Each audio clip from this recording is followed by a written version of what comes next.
The rain drummed against the corrugated roof like bullets on a tin shield, each drop echoing 47 years of buried secrets in the heart of America's forgotten towns. In places like Cedar Falls, Ohio, where factory smokestacks stand like tombstones against gray skies, the past doesn't die, it just waits, patient as a predator, for the right moment to claw its way back to the surface. They say blood is thicker than water, but what happens when that blood has been spilled to build empires? When the powerful bury their sins so deep that entire families disappear into carefully crafted lies? When a single broken timing chain becomes the thread that unravels half a century of murder, corruption, and stolen innocence? Some mechanics fix engines, others fix lives. But when a luxury SUV rolls into a small-town garage on a rainy October afternoon, one man is about to discover that the most dangerous repair jobs are the ones that fix what powerful people never wanted found. The truth has a way of surfacing, no matter how deep you bury it, and some family reunions are worth killing for. The October rain drummed steadily against the corrugated roof of Thompson Auto Repair, creating a rhythmic symphony that had become the soundtrack to Bobby Thompson's 55 years of life. Each drop seemed to echo the countless hours he'd spent beneath the hoods of broken-down vehicles, his calloused hands working miracles on engines that others had given up for dead. The smell of motor oil and rust hung heavy in the humid air, mixing with the aroma of fresh coffee from the pot that perpetually brewed in the corner of his cluttered office. Cedar Falls, Ohio, had seen better days. Once a thriving industrial town where factories hummed with the promise of the American dream, it now wore the weathered face of economic decline. Empty storefronts lined Main Street like missing teeth in an old man's smile, and the population had dwindled from its peak of 30,000 to barely 15,000 souls clinging to memories of prosperity. Bobby's shop sat at the intersection of Industrial Avenue and 3rd Street, a strategic location that had served 3 generations of Thompson men. His grandfather had opened the original garage in 1945, fresh from the Pacific Theater, with mechanical skills honed on B-17 bombers and a determination to build something lasting. His father, Michael Thompson, had expanded the business in the 1970s, adding a construction company that specialized in municipal projects and commercial buildings. Now, after Sarah's death 3 years ago, Bobby ran the shop alone, assisted only by his 17-year-old son Danny when school and football practice permitted. The construction company had died with Michael Thompson in 1976, taking with it the family's dreams of expansion and prosperity. What remained was honest work, fair prices, and a reputation for fixing vehicles that other shops had declared terminal. The gleaming Lexus LX 600 that rolled to a stop outside Bobby's bay doors looked as out of place in Cedar Falls as a diamond tiara in a coal mine. Its pristine white paint gleamed despite the overcast sky, and the distinctive lines of luxury spoke of a world where $60,000 vehicles were casual purchases rather than life-changing investments. Bobby wiped his hands on a shop rag that had seen better decades, squinting through the rain as the driver's door opened, with the soft thunk that only expensive German engineering could produce. The woman who emerged moved with the confident grace of someone who had never doubted her place in the world, her designer heels clicking against the wet asphalt with musical precision. She was perhaps 52, with auburn hair that caught the light despite the gloomy weather, styled in waves that spoke of expensive salons and professional maintenance. Her navy business suit was tailored to perfection, probably costing more than Bobby's monthly mortgage payment, and she carried herself with the poise of boardrooms and country clubs.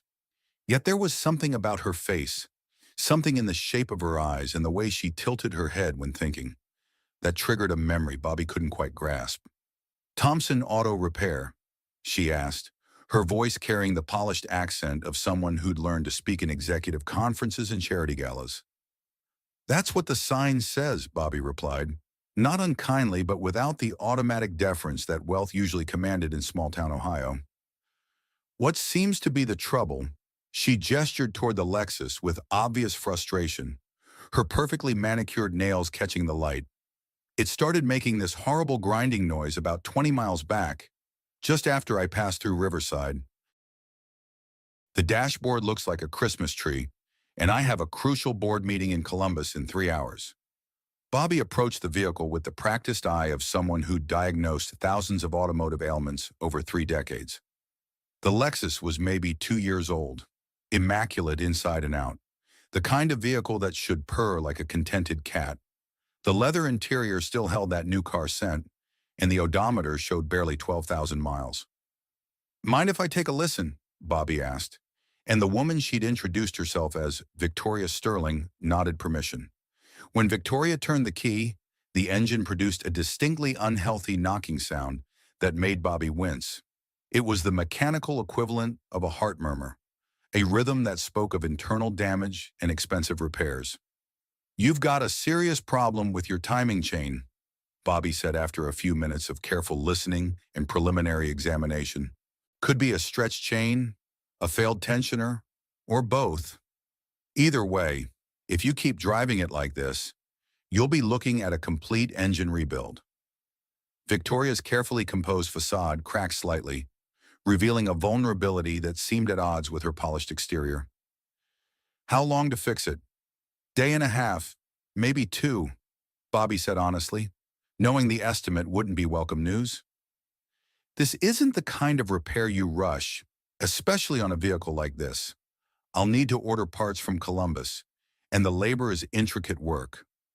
For a moment, Victoria Sterling looked less like a powerful CEO and more like any other customer facing an expensive, inconvenient reality.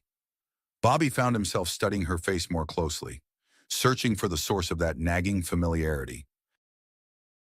There was something about her features, the delicate bone structure, the way her eyebrows arched when she was thinking, the small freckle just above her left eyebrow that tugged at memories buried so deep he'd almost forgotten they existed. "Is there somewhere I can wait while you look at it more thoroughly?" she asked, pulling a phone from an expensive leather handbag. Bobby gestured toward the small office attached to the shop, a cramped space that served as command center for his one-man operation. "You can use the phone to call a car service if you need to. Coffee's fresh if you want some, though I can't promise it meets country club standards." Victoria smiled, the first genuine expression he'd seen from her, and for a fleeting moment, Bobby glimpsed something beneath the executive armor. "I'm sure it's fine. Mr. Thompson, I wasn't always accustomed to country clubs." As Victoria made her calls, Bobby popped the hood and began his detailed examination. The timing chain issue was obvious to his trained eye, but he also noticed other signs that told a story.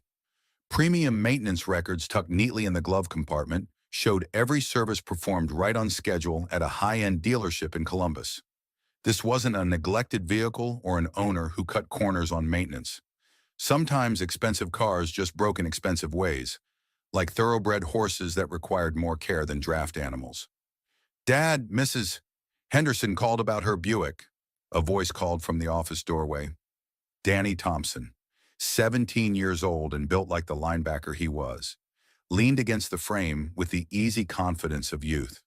His dark hair was tousled from football practice, and despite growing up in the shop, he'd somehow inherited his mother's gentle eyes and infectious smile. The boy had Sarah's heart and Bobby's hands, equally comfortable discussing literature as he was rebuilding transmissions. "Tell her Thursday morning," Bobby replied, sliding out from under the Lexus to grab his diagnostic equipment. "And don't forget you've got that college application essay due tomorrow." Danny grinned, the expression lighting up his face. "Already finished. Why I want to study engineering at Ohio State.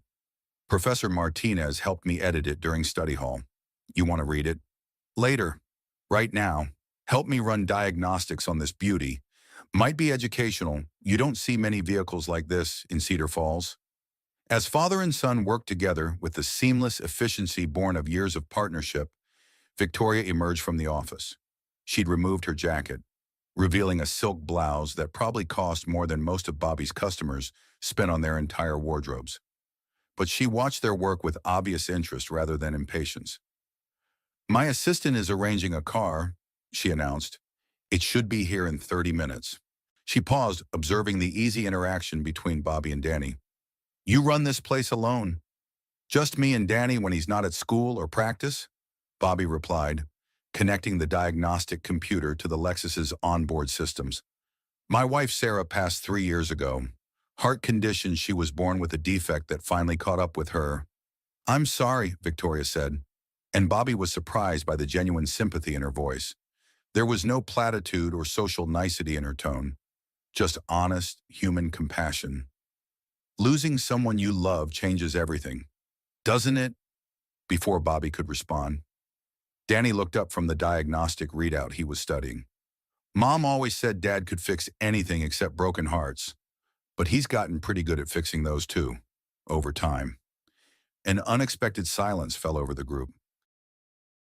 Victoria's expression softened in a way that transformed her face, making her look younger and more vulnerable than the polished executive who'd first stepped out of the Lexus. Your mother sounds like she was a wise woman, Victoria said quietly, her voice carrying an undertone that Bobby couldn't quite identify. She was, Bobby agreed, checking the diagnostic results Danny had pulled up. Taught Danny here that there's no shame in honest work, no matter what anyone else might think. Sarah was a nurse at the county hospital for 20 years before her own condition forced her to retire. She understood the value of helping people, whether it was healing bodies or fixing cars. Victoria nodded slowly, as if processing something deeper than the casual conversation. That's a valuable lesson. I sometimes wonder if I learned it early enough in life. A sleek black Tesla pulled into the lot, its silent approach almost ghostly compared to the rumbling engines Bobby was accustomed to. Victoria gathered her things and preparing to leave, but something made her pause. Mr. Thompson, she said, what you do here fixing things that others might give up on, it's important work. Don't let anyone tell you otherwise. As she walked toward the waiting Tesla, Bobby noticed her stop by the shop's faded wooden sign. The painted letters reading, Thompson Auto Repair, serving Cedar Falls since 1945, had weathered decades of Ohio seasons, but they remained clearly visible. Victoria studied the sign for a long moment, her expression unreadable, as if the words meant something more to her than simple business identification.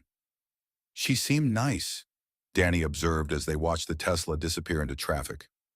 Different from your usual customers, she didn't act like her money made her better than us. Bobby nodded distractedly, his mind already cataloging the repairs the Lexus would need.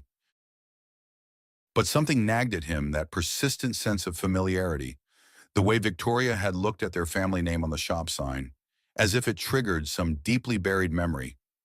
The rest of the day passed in the familiar rhythm of small-town auto repair work. Mrs. Patterson's ancient Buick needed new brake pads and a stern lecture about the importance of regular maintenance. Jimmy Rodriguez brought in his pickup truck with a mysterious electrical problem that turned out to be a corroded ground wire. The Hendersons' minivan required an oil change and a promise that, yes, it would survive another year of hauling kids to soccer practice. By closing time, Bobby had compiled a comprehensive estimate for Victoria's Lexus, $40, $800 in parts and labor. The kind of bill that would send most of his regular customers into financial therapy. The timing chain replacement was intricate work, requiring the removal of several engine components and precise reassembly with specialized tools. That evening, as Bobby and Danny shared a dinner of homemade chili and cornbread at their modest kitchen table, they reviewed college application materials and discussed Danny's future. The boy had inherited his mother's academic gifts along with his father's mechanical aptitude, earning a full scholarship to Ohio State's engineering program. Dad, you're not listening, Danny said, waving a hand in front of Bobby's face. I asked if you wanted to read my essay about why I want to study mechanical engineering. Sorry, son. Long day. Bobby took the printed pages Danny offered, but his mind kept drifting to Victoria Sterling. Danny, did that woman, Ms. Sterling, remind you of anyone? Danny considered the question with the seriousness he brought to all conversations. Despite his youth, he'd developed the thoughtful nature that came from losing his mother at a formative age and taking on responsibilities beyond his years. Not really. Why she seemed familiar to you? Bobby shrugged, unwilling to voice suspicions that might be nothing more than imagination. Just something about her. I guess, probably nothing. But it wasn't nothing, and Bobby knew it. That night, after Danny had gone to bed to finish homework and prepare for tomorrow's chemistry test, Bobby found himself in the garage where boxes of family belongings had sat largely untouched since Sarah's death. He wasn't sure what he was looking for until he found it, a small cardboard box labeled Family Photos and Documents in Sarah's careful handwriting. Sarah had been the family archivist, the one who preserved memories and maintained connections to the past. After her death, Bobby had boxed up her carefully organized photo albums and genealogy research, unable to face the memories they contained, but unwilling to discard them. Inside the box, beneath layers of old tax returns and insurance papers, Bobby discovered documents he'd forgotten existed. His parents' life insurance policies, paid out after the house fire that had claimed them when Bobby was 8 years old. The final police report on the fire, marked Case Closed, Accidental Cause. A small collection of condolence cards from neighbors and family friends, expressions of sympathy that had meant little to an 8-year-old boy whose world had just collapsed. And at the bottom of the box, wrapped in tissue paper yellowed with age, a small collection of photographs that had survived the fire because they'd been in Bobby's school backpack that terrible October night in 1976. One photograph in particular caught his attention and made his breath catch in his throat. It showed his family on Christmas morning, probably taken just weeks before the fire that would destroy everything. His father, Michael Thompson, grinned beside a bicycle he'd assembled on Christmas Eve, his carpenter's hand still bearing the small cuts and calluses that marked his trade. His mother, Ruth, held 5-year-old Catherine on her lap, both of them laughing at something beyond the camera's frame.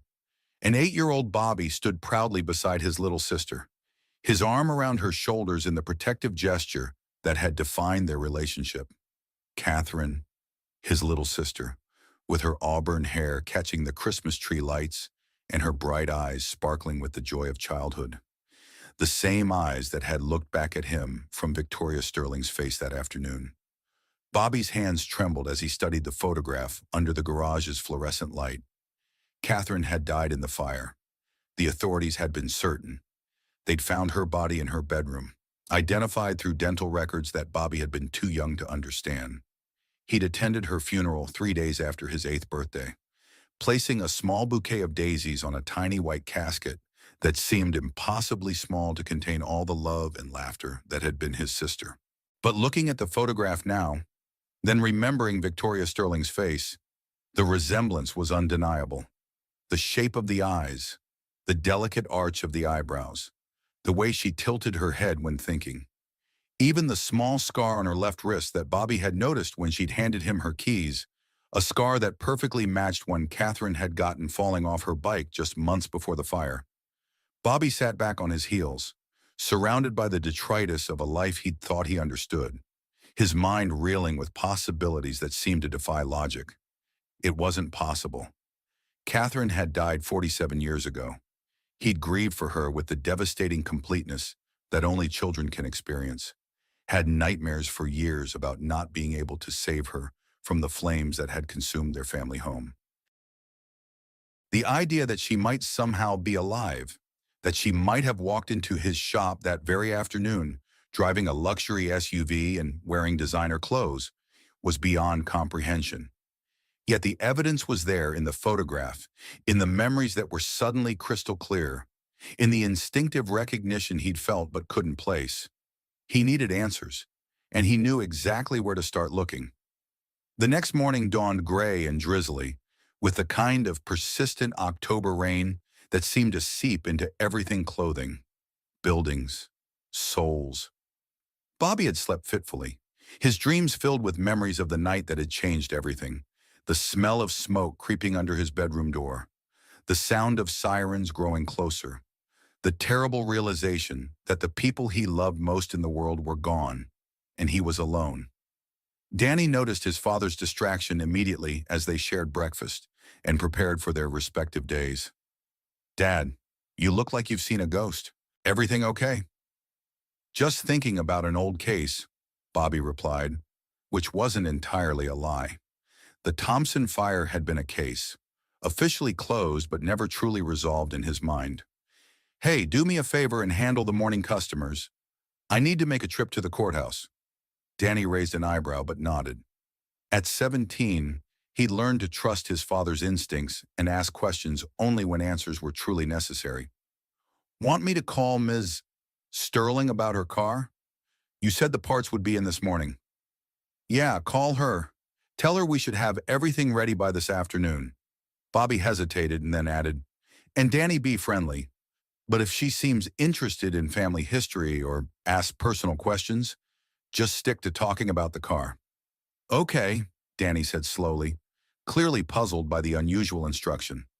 Dad, is there something I should know about Ms. Sterling? Bobby looked at his son so young, so trusting, so blissfully unaware that their simple life was about to be turned upside down. Maybe. I'll know more after I visit the courthouse. The Fairfield County Courthouse was an imposing brick building that had overseen the legal affairs of Cedar Falls for over a century. Its neoclassical facade spoke of permanence and justice, though Bobby had learned over the years that both concepts were more fragile than the architects had intended. He hadn't been inside since Sarah's estate had been settled, and the familiar smell of old wood and bureaucracy brought back uncomfortable memories of legal proceedings and official condolences. The records office was staffed by Mrs. Patterson, no relation to the Mrs. Patterson, who owned the ancient Buick, a woman who'd been there since Bobby was a child and who seemed to know every secret the county had ever recorded.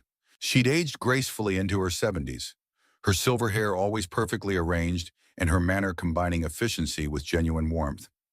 Bobby Thompson, she said with a smile that reached her eyes. What brings you here?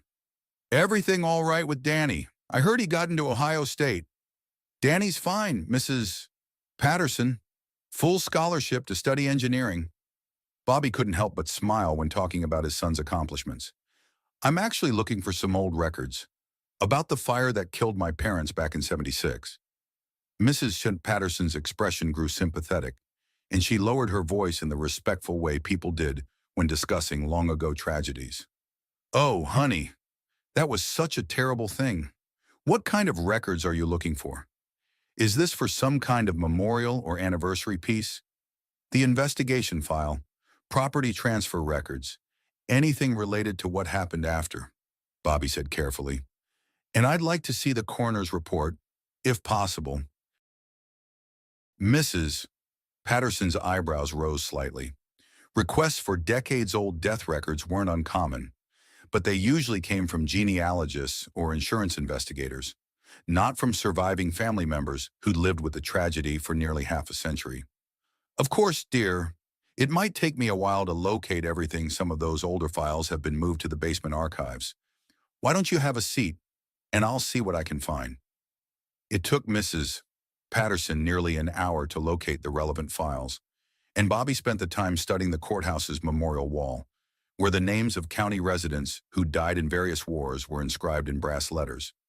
His grandfather's name was there, along with dozens of other young men who'd never made it home from foreign battlefields.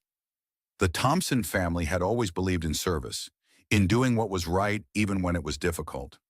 When Mrs. Patterson finally returned with a thick manila folder, Bobby's heart was racing with anticipation and dread. This is everything we have on file, she said, settling the folder on the counter with obvious care. You can look through it here, but some of these documents might be difficult to read. Are you sure you want to do this alone? Bobby nodded, though he appreciated her concern. I need to understand what happened. He opened the folder with hands that trembled slightly. Despite his attempts at composure, the police report was on top, its pages yellowed with age and brittle from decades in storage. He'd seen portions of it before, during the insurance investigation that had followed the fire, but had never read it thoroughly. Now, as an adult with 47 years of perspective and a lifetime of experience reading technical documents, details jumped out that he'd never noticed as a grieving child. The fire had started in the basement, apparently from faulty electrical wiring near the furnace. But the electrical system had been inspected and updated just 6 months earlier by Thompson Construction, his father's company. The same company that had been involved in several major municipal projects that year. including the new city hall and courthouse annex. Bobby flipped through witness statements, firefighter reports, and photographs that made his stomach clench with remembered grief. Then he found something that made his blood run cold and his hands shake with more than sorrow. A property transfer document dated 3 weeks after the fire. The lot where the Thompson family home had stood, the lot where his parents and sister had supposedly died, had been sold to Sterling Development Corporation for $75,000. In 1976, that was serious money for a piece of residential land in Cedar Falls, especially land that now carried the stigma of tragedy. Sterling Development Corporation. Victoria Sterling. Bobby's mind raced as he continued reading. Sterling Development had purchased not just the Thompson lot, but 3 adjacent properties, all within 6 months of the fire. The company had demolished everything and built a small office complex that still stood today, housing a tax preparation service and a dental practice. "Mrs. Patterson," Bobby called, his voice tight with forced control. "Do you have any records on Sterling Development Corporation, corporate filings, business licenses, anything like that?" She looked up from her computer terminal, clearly concerned by the change in his demeanor. "Let me check our business registry. That might take a few more minutes." While she searched, Bobby continued through the fire investigation file. The coroner's report was clinical in its detail, describing 3 victims found in the burned remains of the Thompson home. Michael Thompson, age 34, found near the basement stairs. Ruth Thompson, age 31, found in the master bedroom. Catherine Thompson, age 5, found in her bedroom. But as Bobby read more carefully, inconsistencies began to emerge. The body identified as Catherine had been so badly burned that identification had been based primarily on location and circumstantial evidence. The dental records match had been probable rather than definitive. And there had been some confusion about the timeline. The fire department's initial sweep had found only 2 bodies, with the 3rd discovered during a more thorough search the following day. Mrs. Patterson returned with another folder. "Here's what we have on Sterling Development. They were pretty active in the late 70s and early 80s. Then the company was dissolved in 1995. Bobby opened the folder with growing dread and found exactly what he'd feared. Sterling Development Corporation had been founded in 1975 by Judge Eleanor Sterling and her son, Marcus Webb Sterling. Eleanor Sterling Bobby recognized the name immediately. She'd been a county judge for over 20 years before retiring to her estate outside Columbus, a woman known for her charitable work and community leadership. And there, listed as a dependent on Marcus Sterling's 1978 tax return, was Catherine Sterling, adopted daughter, age 7, date of birth, March 15, 1971, the same birthday as Catherine Thompson. The room seemed to spin around Bobby as the implications hit him like a physical blow. Catherine hadn't died in the fire. Somehow, she'd been rescued and adopted by the Sterling family, the same family whose development company had purchased the land where his family had supposedly died. But if Catherine had survived, why had the authorities identified a body as hers? And why had the Sterling family never revealed that they'd rescued her from the fire? Bobby's phone rang, startling him out of his thoughts. It was Danny. "Dad, Ms. Sterling called. She wants to pick up her car this afternoon around 3. I told her it would be ready. Also, she asked some weird questions." "What kind of questions?" Bobby asked, his heart racing. "About our family history, how long we've been in Cedar Falls, whether we'd always lived on Maple Street, stuff like that. I thought it was just small talk, but it seemed like she was really interested in the answers." Bobby closed his eyes, trying to process this new information. "What did you tell her?" "Just basic stuff. That you grew up here, that Grandpa and Grandma died when you were little, that we've been running the shop for generations. Was that okay?" "That's fine, son. I'll be back soon. Just keep everything normal." "Okay." "Sure, Dad. You sound weird, though. You sure you're all right?" "I'm fine." Bobby lied. "See you soon." Bobby spent the next 2 hours in the courthouse archives, piecing together a timeline that made his blood run cold with each new discovery. The fire had indeed been ruled accidental, but there were inconsistencies in the investigation that seemed to have been glossed over or ignored entirely. His father's construction company had been working on several major municipal projects in 1976, including the new courthouse annex and City Hall. Bobby found records indicating that Michael Thompson had discovered irregularities in the building contracts, substandard materials being billed at premium prices, safety inspections that had been falsified, municipal officials who seemed to be turning a blind eye to obvious problems. More disturbing still, Michael Thompson had been scheduled to testify before the county commission about these irregularities the Tuesday after he died. His testimony would have exposed a corruption scheme involving millions of dollars in some of Cedar Falls' most prominent citizens. Among the names mentioned in his father's notes were Judge Eleanor Sterling and Marcus Webb Sterling, both of whom served on the Municipal Building Commission that had approved the questionable contracts.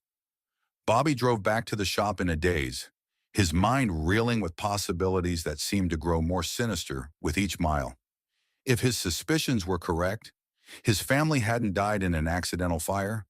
They'd been murdered to prevent his father from exposing a corruption scandal that would have destroyed careers and sent powerful people to prison.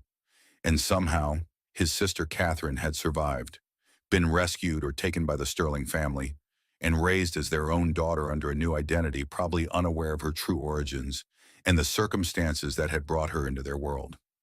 The woman who'd walked into his shop yesterday wasn't just a random customer with a broken-down luxury SUV. She was his sister, Catherine Thompson, now Victoria Sterling, the unknowing beneficiary of blood money and the unwitting heir to a legacy built on murder and deception.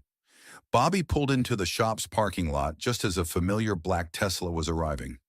Victoria Sterling stepped out, looking as polished and composed as she had the day before. But now Bobby saw different details, the way she walked with a slight favoring of her left foot, the result of a childhood injury he remembered clearly. The unconscious habit of tucking her hair behind her right ear when thinking, exactly as Catherine had done. The way she held her head when listening carefully, tilted slightly to one side. "Mr. Thompson," she greeted him with a professional smile that didn't quite reach her eyes. "I hope you have good news about my car." "Repairs are done," Bobby said carefully, studying her face for any sign of recognition or awareness. "But before we settle up, I was wondering if I could ask you a few questions." Victoria's smile faltered slightly, and Bobby caught a flash of something in her expression, uncertainty, perhaps, or the beginning of suspicion. "What kind of questions?" Bobby gestured toward the office, his heart pounding so hard he was sure she could hear it. "Maybe we could talk privately." Inside the small office, surrounded by decades of automotive memories and family photographs that took on new significance in light of what he'd discovered, Bobby struggled with how to begin. How did you tell someone that their entire life was based on a lie, that the family they'd known and loved might have been built on murder and deception? "Miss Sterling," he began carefully, his voice steady despite the turmoil in his mind. "How long have you been part of the Sterling family?" Victoria's professional demeanor shifted noticeably toward caution, and Bobby saw intelligence and wariness in her eyes that hadn't been there during their previous interactions. "I'm not sure why that's relevant to automotive repair, Mr. Thompson." Bobby reached into his jacket and pulled out the photograph he'd found the night before, the Christmas morning picture showing his family in happier times, including 5-year-old Catherine with her bright smile and dancing eyes. He placed it on the desk between them with the reverence of someone handling a sacred relic.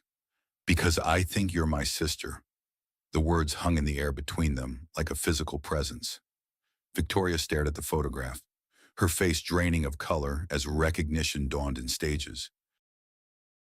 Her hands trembled as she picked up the picture, examining it with the intensity of someone seeing their own face in a mirror for the first time. "That's impossible," she whispered, but her voice lacked conviction. "I'm Victoria Sterling. I've always been Victoria Sterling." "Your name was Catherine Thompson," Bobby said gently, fighting back 47 years of grief and hope and desperate longing. You were 5 years old when our parents died in a house fire. I was 8. I thought you died too, until I saw you yesterday and recognized something I couldn't quite place. Victoria set the photograph down with shaking hands, her carefully constructed world beginning to crumble around her. You're wrong. You have to be wrong. I remember my childhood. I remember my parents, Judge Eleanor Sterling, my father Marcus. I remember growing up in Columbus, going to Wellington Academy, spending summers at the family estate. What's your earliest memory? Bobby asked quietly, leaning forward with the intensity of someone whose entire future depended on the answer. Victoria opened her mouth to respond immediately, then closed it. She was quiet for a long moment, her brow furrowed in concentration as she searched through decades of memories that Bobby suspected might not be as clear as she'd thought. She paused, confusion evident in her voice. When I was 7, I think, starting school at Wellington Academy, but everyone said I'd been sick before that. That's why my memories were fuzzy. They said I'd had a traumatic fever that affected my memory. Bobby's heart broke for the little girl who'd been told lies to explain away the gaps in her past. Victoria, look at your left wrist. Without thinking, Victoria pushed up her sleeve, revealing a small, crescent-shaped scar that Bobby had noticed the day before. He pulled up his own sleeve, showing an identical mark in exactly the same location. We got those the same day, he said softly, his voice thick with emotion. You fell off your bike trying to keep up with me when I was racing to Jimmy Martinez's house. You were crying, and I felt so guilty for going too fast that I crashed my bike on purpose so you wouldn't feel bad. Mom took us both to the emergency room. You needed 3 stitches. I needed 4. Mom bought us ice cream afterward and made us promise to be more careful.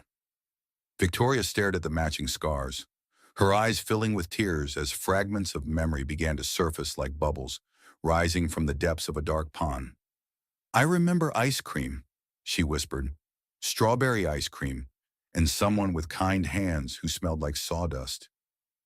Dad was a carpenter, Bobby confirmed, his own eyes burning with unshed tears. He always smelled like sawdust and honest work. Before Victoria could respond, the office door burst open with explosive force.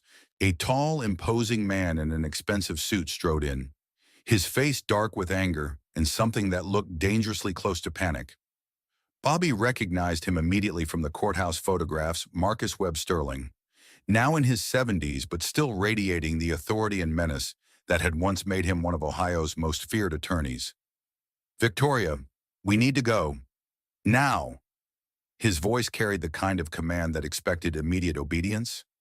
Bobby stood as well, positioning himself between Marcus and Victoria with protective instincts that had been dormant for 47 years. This is a private conversation. Marcus's cold eyes fixed on Bobby with the intensity of a predator evaluating prey. I know exactly what kind of conversation this is, Mr. Thompson, and it ends now. Victoria rose unsteadily to her feet, looking between the two men with growing confusion and dawning horror. Marcus, this is Mr. Thompson. He's been telling me the most extraordinary story about— I know exactly what he's been telling you. Marcus interrupted, his voice sharp with authority and something that sounded like desperation. And it's all lies designed to extort money from our family? Bobby stepped closer to Marcus, no longer intimidated by wealth or position or legal threats. The only lies here are the ones your family has been telling for 47 years. Marcus smiled, but there was no warmth in the expression, only the cold calculation of someone who'd spent decades destroying opposition and eliminating threats. Mr. Thompson, you're playing a very dangerous game. Victoria's my adopted sister, raised by my mother after her parents died in a tragic accident. Any resemblance to your deceased family members is purely coincidental. Then explain the scar, Bobby challenged, his voice growing stronger with each word. Explain why Sterling Development bought our family's property 3 weeks after the fire. Explain why my father was scheduled to testify about municipal corruption involving your company the week after he died. Marcus's composure cracked slightly, and Bobby caught a glimpse of the man behind the lawyer's mask, someone capable of violence. someone who'd made difficult choices and lived with the consequences. You don't know what you're talking about. I know that Catherine Thompson didn't die in that fire, Bobby said firmly, his voice carrying across the small office like a declaration of war. I know that somehow your family got her out of there, gave her a new identity, and raised her as Victoria Sterling. What I don't know yet is whether you saved her life or whether you took her after murdering our parents. Victoria gasped, her hand flying to her throat as if the words had struck her physically. Marcus, is he telling the truth? Am I adopted? Is my real name Catherine Thompson? The silence stretched between them, heavy with decades of hidden truth and carefully constructed lies. Finally, Marcus spoke, his voice quieter, but no less menacing. Yes, he said simply. You're adopted, but not in the way he's suggesting. My mother rescued you from that fire. She saved your life when everyone else had given up. And our parents, Bobby pressed, moving closer to his sister with protective instincts that felt as natural as breathing. Did your family save them too? Marcus's expression hardened into something that belonged in a courtroom where verdicts meant the difference between freedom and prison. Your parents died in an accidental fire caused by faulty wiring. The subsequent investigation and property acquisition were handled according to legal procedures. Any suggestion of wrongdoing is slanderous and actionable. Bobby pulled out his phone, displaying a photograph he'd taken at the courthouse. This is a memo from your law firm to Sterling Development, dated 2 days before the fire. It details strategies for acquiring the Thompson property and minimizing complications from scheduled municipal testimony. Marcus's face went pale as he realized that 47 years of careful cover-up were unraveling in front of him. You're recording this conversation illegally. Ohio is a one-party consent state, Bobby replied with the calm of someone who'd done his homework. And you just admitted to advanced knowledge of plans to acquire our property before the fire that supposedly randomly killed my parents. Victoria suddenly stood up, her face a mask of barely controlled emotion and dawning horror. I need air. I need to think. I need to get away from both of you. She pushed past Marcus and headed for the door, but Bobby caught her arm gently. Catherine, please. I know this is overwhelming, but don't call me that, she snapped, jerking away from his touch. I don't know who I am anymore, but I know I can't trust either of you. She fled the office, leaving Bobby and Marcus facing each other like gunfighters in an old Western movie. Marcus stepped closer, lowering his voice to the kind of whisper that carried more threat than shouting. You have no idea what you started, he hissed. My family has protected Victoria for 47 years. We've given her everything: education, opportunities, a life of privilege she never would have had growing up in this place. You want to destroy all that for some misguided sense of justice. Bobby met his gaze without flinching. I want to know why my parents died. I want to know why my sister was stolen from me. And I want to know why your family has been living off blood money for half a century. Marcus pulled out his phone, his fingers moving across the screen with practiced efficiency. You're making a serious mistake. Thompson, there are things about that night you don't understand. Things that could hurt a lot of innocent people if they come to light. Are you threatening me? Bobby asked, his voice deadly quiet. I'm warning you, Marcus replied, his eyes never leaving Bobby's face. Walk away now. Take your son and leave town for a few weeks. Let this blow over. When you come back, you'll find that your shop has received some very generous anonymous donations. Your son's college fund will be fully endowed. Everyone wins. And if I don't walk away, Marcus's smile was as cold as winter in Ohio. Then you might discover that Cedar Falls is a more dangerous place than you realized. Before Bobby could respond, Marcus strode out of the office, leaving Bobby alone with the weight of 47 years of deception and the terrifying realization that his family's murder might be just the beginning of a conspiracy that reached into the highest levels of Ohio's legal and political establishment. Outside, Bobby found Victoria sitting on the hood of her Lexus, staring into the distance with the 1,000-yard stare of someone whose entire reality had just been shattered.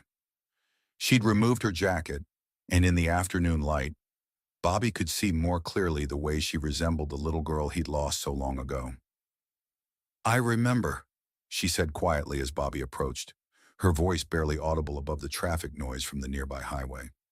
"Not everything, but pieces. Fragments that I always thought were dreams or childhood fantasies." Bobby moved slowly, as if approaching a wounded animal that might bolt at any sudden movement. "What do you remember? A room with dinosaur wallpaper? A man with gentle hands who smelled like sawdust and coffee? A woman who sang lullabies about mockingbirds and diamond rings?" Her voice broke slightly. "And you, I remember you reading me stories about wild things and brave little girls." Bobby's throat tightened with emotion so powerful it was almost physical pain. "You loved Where the Wild Things Are. I must have read it to you 100 times. You insisted on acting out all the parts." Victoria looked at him with eyes that held 47 years of questions and the dawning recognition of a truth that changed everything. "Why would they lie to me, Bobby? Why would they take me from you and make me forget who I was?" "I don't know yet," Bobby admitted, his voice rough with emotion and determination. "But I'm going to find out." A new voice interrupted them, older and weathered, but carrying the authority of someone accustomed to being heard. "Maybe I can help with that." "Sure." They turned to see an elderly man approaching from a battered pickup truck parked across the street. He was tall and lean, with weathered features and the careful posture of someone who'd spent a lifetime watching and waiting. His eyes held the sharp intelligence of someone who'd seen too much and forgotten too little. "Frank Morrison," he introduced himself, extending a hand to Bobby. "Retired detective, Cedar Falls Police Department. I worked the Thompson fire case back in '76. Bobby shook the offered hand, noting the firm grip and direct gaze that spoke of old-school police work. "What brings you here?" "Detective Morrison. Been following Marcus Webb's movements for the past few days," Frank replied grimly, his eyes never leaving their faces. When a man starts making the kind of phone calls he's been making, reaching out to certain people, it usually means someone's getting close to something he wants to keep buried. Victoria slid down from the car hood, her business executive demeanor reasserting itself despite her emotional turmoil. "What kind of phone calls?" Frank looked at her with sympathetic eyes that had seen too many victims and not enough justice. "The kind that end with people having accidents. Ms. Sterling, or should I say, Ms. Thompson." Bobby felt a chill run down his spine that had nothing to do with the October weather. "Are you saying we're in danger?" "I'm saying that 47 years ago, I was a young detective who asked too many questions about a fire that didn't add up," Frank explained, his voice carrying the weight of decades of frustration and regret. "The official investigation concluded it was an accident, but there were inconsistencies that bothered me. When I kept pushing for answers, I found myself transferred to traffic duty for the rest of my career." "What kind of inconsistencies?" Victoria asked, her business training overriding her emotional confusion as she focused on facts and evidence. Frank pulled a manila envelope from his truck, his movements deliberate and careful. Copies of evidence that mysteriously disappeared from the official file, witness statements that were never included in the report, and this, he handed them a photograph that made Bobby's world tilt sideways.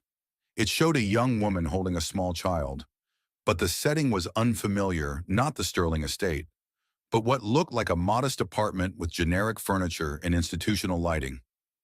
"That was taken 6 months after the fire," Frank explained, "by a social worker who was monitoring Catherine's placement with the Sterling family. She kept her own records, separate from the official files." Bobby studied the photograph with growing confusion and horror. Victoria Catherine looked traumatized, clinging to an older woman who definitely wasn't Judge Eleanor Sterling. The child in the picture bore little resemblance to the confident, polished woman standing beside him now. "Who is that with her?" Bobby asked, though he was beginning to suspect the answer would only deepen the mystery. "Margaret Coleman. She was a social worker who specialized in emergency placements of traumatized children. According to her notes, Catherine had severe trauma-related amnesia. She couldn't remember anything about her life before the fire, not her real name, not her family, nothing. Victoria's hands shook as she looked at the photograph, searching for memories that remained frustratingly elusive. I remember her, Margaret. She was kind.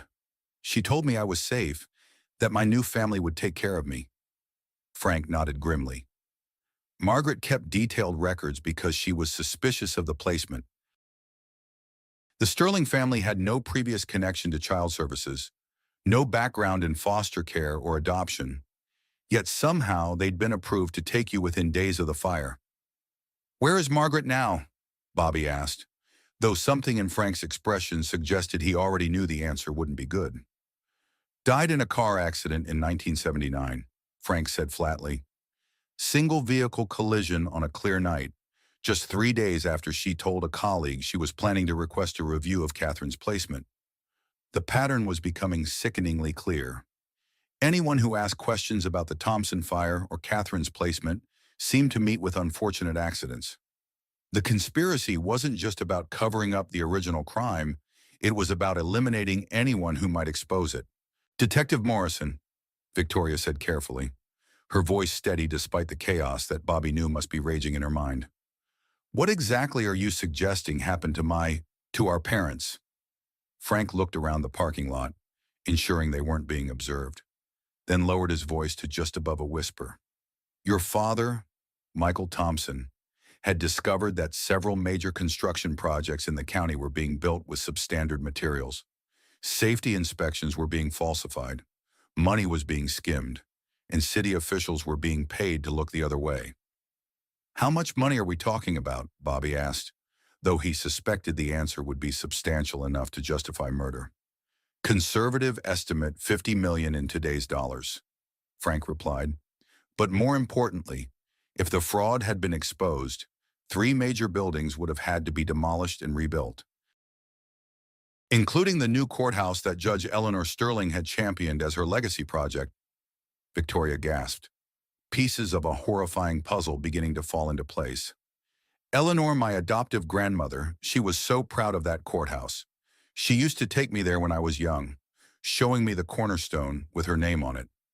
A cornerstone marking a building constructed with materials that wouldn't have met safety standards, Frank confirmed. Your father had the documentation to prove it.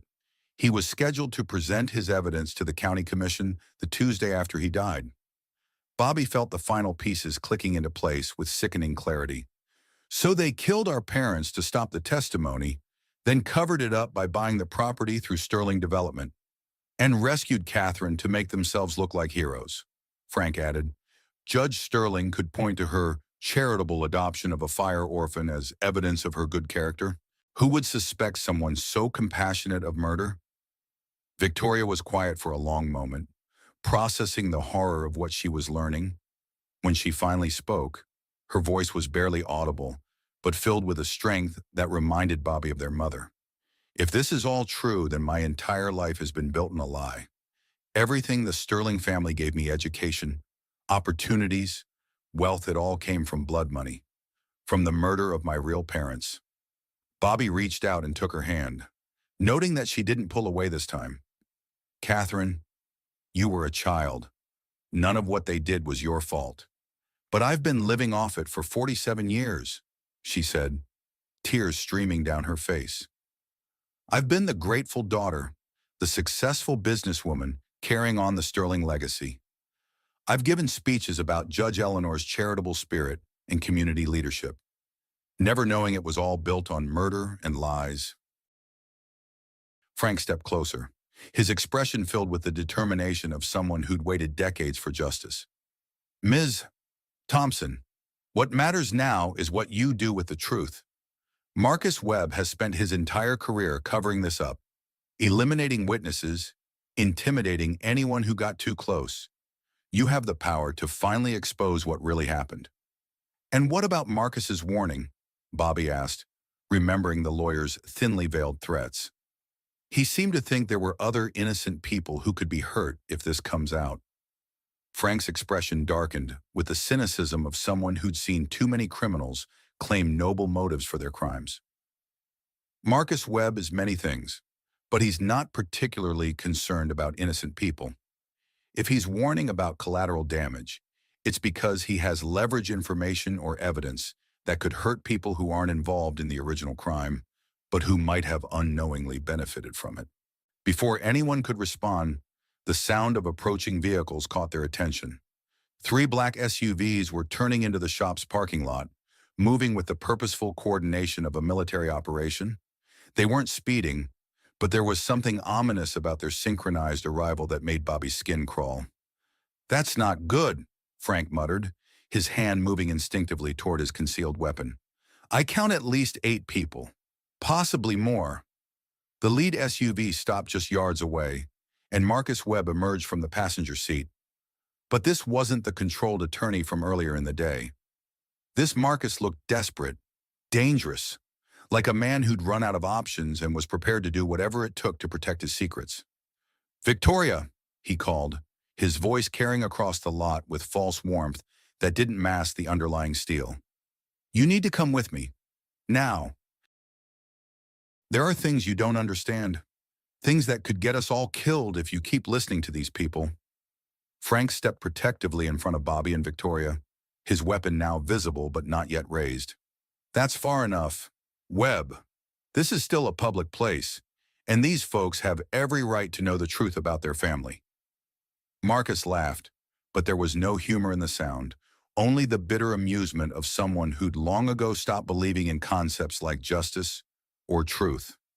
"Public Place Detective Morrison, you of all people should know that there are no truly public places when you're dealing with the kind of money and power at stake here." "What are you talking about?" Victoria demanded, stepping around Frank despite Bobby's attempt to hold her back. Her fear was giving way to anger, and Bobby could see their mother's fierce determination beginning to emerge. Marcus's expression softened as he looked at his adopted sister, and for a moment Bobby glimpsed genuine affection beneath the lawyer's calculating exterior. "Victoria, I know you're angry. You have every right to be, but the Thompson fire was just the beginning. Over the past 47 years, the Sterling family has been part of a network that stretches from Columbus to Washington, D.C. Bobby felt his blood run cold. "You're talking about organized crime." "I'm talking about survival," Marcus corrected, his voice taking on the persuasive tone that had made him a formidable courtroom opponent. "Your father's testimony wouldn't have just exposed municipal corruption in Cedar Falls. It would have unraveled relationships and arrangements that have kept Ohio's political and business infrastructure running smoothly for decades." Victoria stared at her adoptive brother with growing horror. "Are you saying our family is part of some kind of conspiracy?" "I'm saying our family has been protected by one," Marcus replied carefully. "And if you expose what happened in 1976, you'll be signing death warrants for dozens of innocent people whose only crime was being born into families that profited from mutually beneficial arrangements." Frank scoffed with the disgust of someone who'd heard every excuse criminals could devise. "That's the oldest con in the book. Webb, you can't expose the truth because it will hurt innocent people. How many witnesses have you silenced with that line over the years?" Marcus's face hardened into the expression Bobby imagined he'd worn in courtrooms when destroying hostile witnesses. "Detective Morrison, your idealism is admirable but dangerously naive. You think this is about justice? This is about a $100 billion economic network that employs thousands of people and funds dozens of legitimate charitable foundations. Would you really burn all that down for the sake of 2 people who died 47 years ago?" "Yes," Bobby said without hesitation, his voice carrying the absolute certainty of someone whose moral compass had never wavered. "Those 2 people were my parents. They were Catherine's parents, and she deserves to know who she really is, regardless of what it cost your network of criminals." Marcus turned to Victoria, his expression pleading in a way that seemed genuinely painful for him. "Catherine Victoria, you have to understand. My mother didn't just save you from the fire. She saved you from a life of poverty and struggle that would have limited every opportunity you ever had." He gestured toward Bobby's modest shop, his expensive suit and manicured hands emphasizing the contrast between their worlds. "Look what you've become: successful, educated, influential. You're about to be appointed to the State Commerce Commission. You could do real good in that position, help shape policy that affects millions of people. Victoria's jaw tightened with an anger that transformed her refined features into something fierce and uncompromising.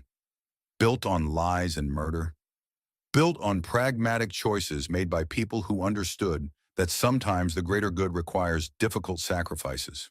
Marcus countered, his voice taking on the evangelical fervor of someone who'd convinced himself that evil was actually virtue. Your parents were going to destroy hundreds of lives and billions of dollars in economic activity out of misguided principle. My mother prevented that destruction. By murdering them, Bobby said flatly, his voice cutting through Marcus's rationalizations like a blade. Marcus was quiet for a moment, as if weighing his options, then nodded slowly with the resignation of someone who'd carried a secret for too long.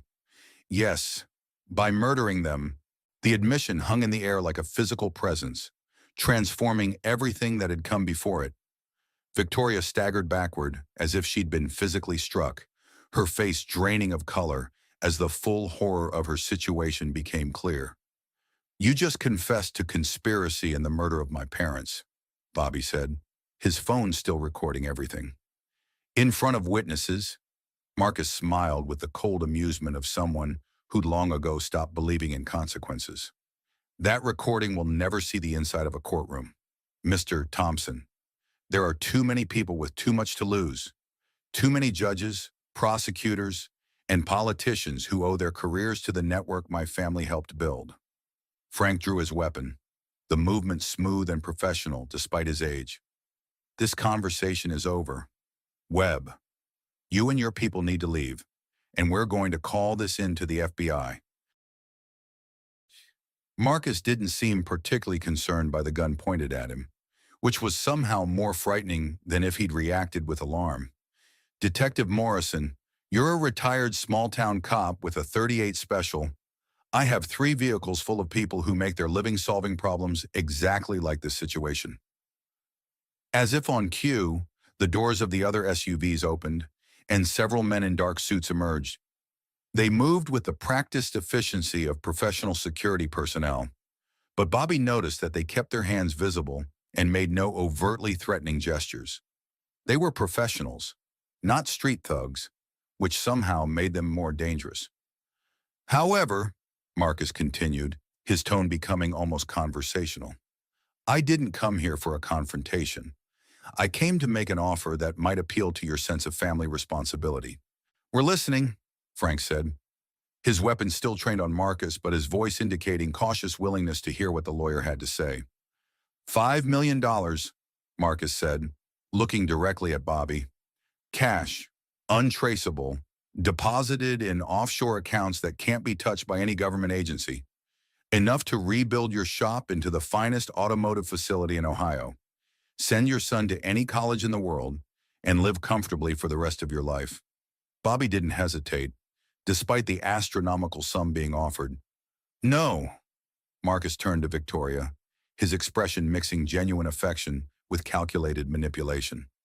And for you, sister, a seat on the Sterling Foundation Board and access to $500 million in charitable funds.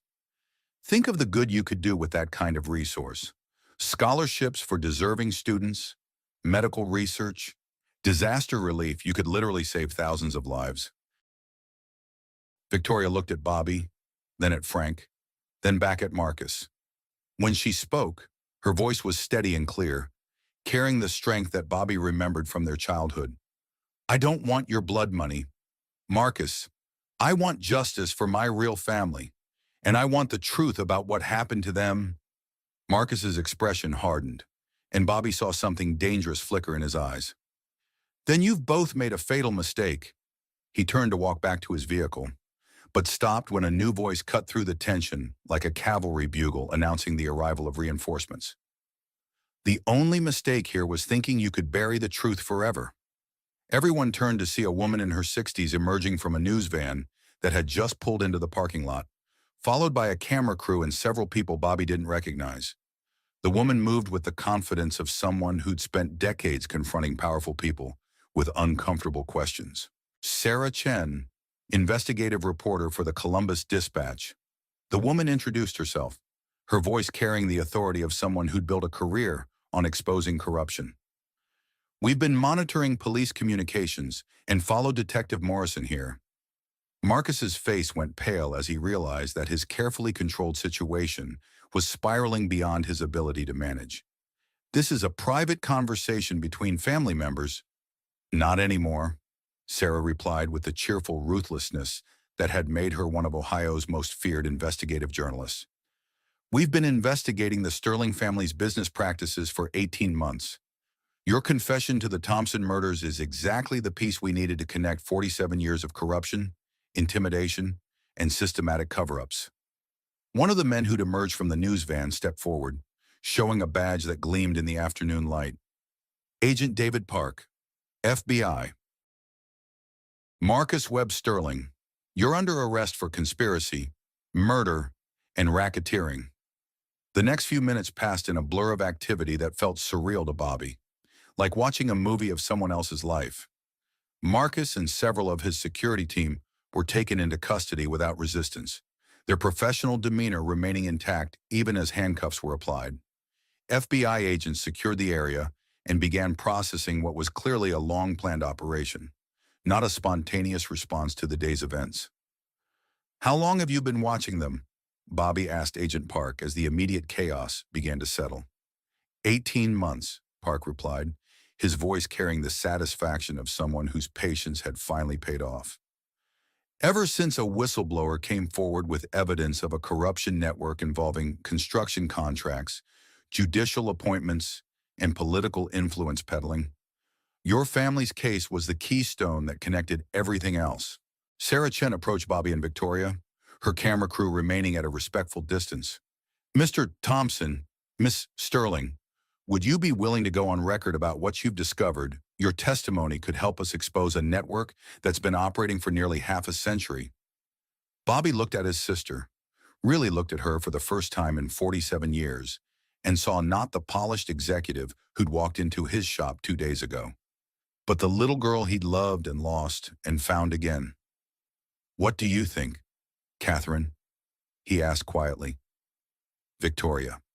Catherine smiled through her tears, and for a moment Bobby saw their mother's face looking back at him. I think it's time to tell the truth. Bobby, all of it. 6 months later, Bobby Thompson stood in the gleaming lobby of the Catherine Thompson Center for Child Advocacy, watching his sister address a room full of social workers, child advocates, law enforcement officials, and journalists. The center had been built with funds recovered from the Sterling Foundation after a federal investigation had unraveled decades of corruption and fraud, exposing a network that reached from Ohio to Washington D.C. The Catherine Thompson Center exists to ensure that no child ever again disappears into a system designed to protect the powerful rather than the vulnerable. Catherine was saying, her voice carrying the authority of someone who'd lived through the system's failures and emerged stronger. My brother Bobby and I lost 47 years of family because people chose profit over people, silence over justice. In the audience, Bobby spotted Danny, now a freshman at Ohio State studying both mechanical engineering and criminal justice. The young man had adapted to the dramatic expansion of his family with remarkable grace, embracing his newfound aunt in the complex history that connected them. He'd also inherited something of his father's gift for fixing broken things, though his interests had expanded beyond automotive repair to include broken systems of justice. The past 6 months had been a whirlwind of revelations, trials, and painful discoveries. Judge Eleanor Sterling had died of a stroke while in federal custody, taking many secrets to her grave, but leaving behind a paper trail that had helped prosecutors unravel decades of carefully hidden crimes. Marcus Webb Sterling had been sentenced to life in prison without parole after providing detailed testimony about the network he'd helped maintain. His cooperation motivated more by a desire to protect his adopted sister than by any genuine remorse. The Sterling development empire had been liquidated, its assets used to fund victim compensation programs and community development projects throughout Ohio. The corruption investigation had led to the resignation of 3 judges, 2 state legislators, and a congressman, while exposing construction fraud that had affected dozens of public buildings across the Midwest. Catherine had taken a new name, Catherine Thompson Sterling, honoring both her birth family and acknowledging the complex reality of her upbringing. She'd stepped down from her corporate positions but had thrown herself into philanthropic work with the fierce determination that Bobby remembered from their childhood. As Catherine concluded her speech to enthusiastic applause, she caught Bobby's eye and smiled. It was the same smile he remembered from 47 years ago, bright and hopeful and full of love, but tempered now by wisdom and pain and an understanding of how fragile happiness could be. After the ceremony, as they walked together toward Bobby's rebuilt and expanded auto shop, Catherine broke the comfortable silence that had become natural between them. "Do you ever wonder what would have happened if my Lexus hadn't broken down that day?" she asked, her voice carrying a mixture of curiosity and gratitude. Bobby considered the question, thinking about the countless small decisions and random events that had led to their reunion. "I think somehow, some way, we would have found each other. Family has a way of surviving even the most determined attempts to destroy it." Catherine took his arm, a gesture that had become natural despite the decades they'd spent apart. "Besides," Bobby added with a grin that reminded her of the boy who'd once read her bedtime stories, "I've always been pretty good at fixing things that seem beyond repair." Behind them, the Catherine Thompson Center stood as a monument to the truth that justice delayed is not justice denied, and that sometimes the most broken things in life, families, trust, faith in human goodness, can be rebuilt stronger than they were before. In the distance, they could see Danny working in the expanded shop, teaching mechanical skills to at-risk teenagers as part of a program Catherine had helped establish. The sight of the next generation learning honest work and finding purpose in fixing what was broken filled them both with a hope that had seemed impossible just months before. The luxury SUV and the timing chain that had needed repair had been merely the visible symptoms of something much deeper that was broken. But Bobby Thompson had always been good at diagnosing the real problems hidden beneath surface symptoms, and Catherine Sterling had always possessed the determination to see difficult projects through to completion. Together, they'd fixed the most important thing of all their family, and in doing so, had helped repair a small piece of the world's faith in truth and justice. The Thompson family was whole again, and both siblings understood that some repairs, once properly completed, would last for generations to come. 6 months after a broken timing chain changed everything. Bobby Thompson stands in the lobby of a center bearing his sister's name, not the one she was given by those who stole her, but the one she was born with, Catherine Thompson Sterling, a name that honors both the family that loved her and the painful truth of how she survived. They lost 47 years, birthdays, holidays, the simple daily moments that build a lifetime of memories. But they gained something else, the knowledge that love doesn't die, even when buried under decades of lies. That justice, however delayed, still has the power to heal. The Sterling Empire is gone, its blood money transformed into scholarships and safe havens for children who, like Catherine, might otherwise disappear into systems designed to protect the guilty rather than the innocent. The powerful men who thought their secrets were buried forever learned that some truths are too strong to stay hidden. In the end, it wasn't about the luxury SUV or the timing chain that needed repair. It was about understanding that some things, family, truth, the bonds that tie us to who we really are, can survive even the most devastating attempts to destroy them. What would you do if your entire life turned out to be built on someone else's lie?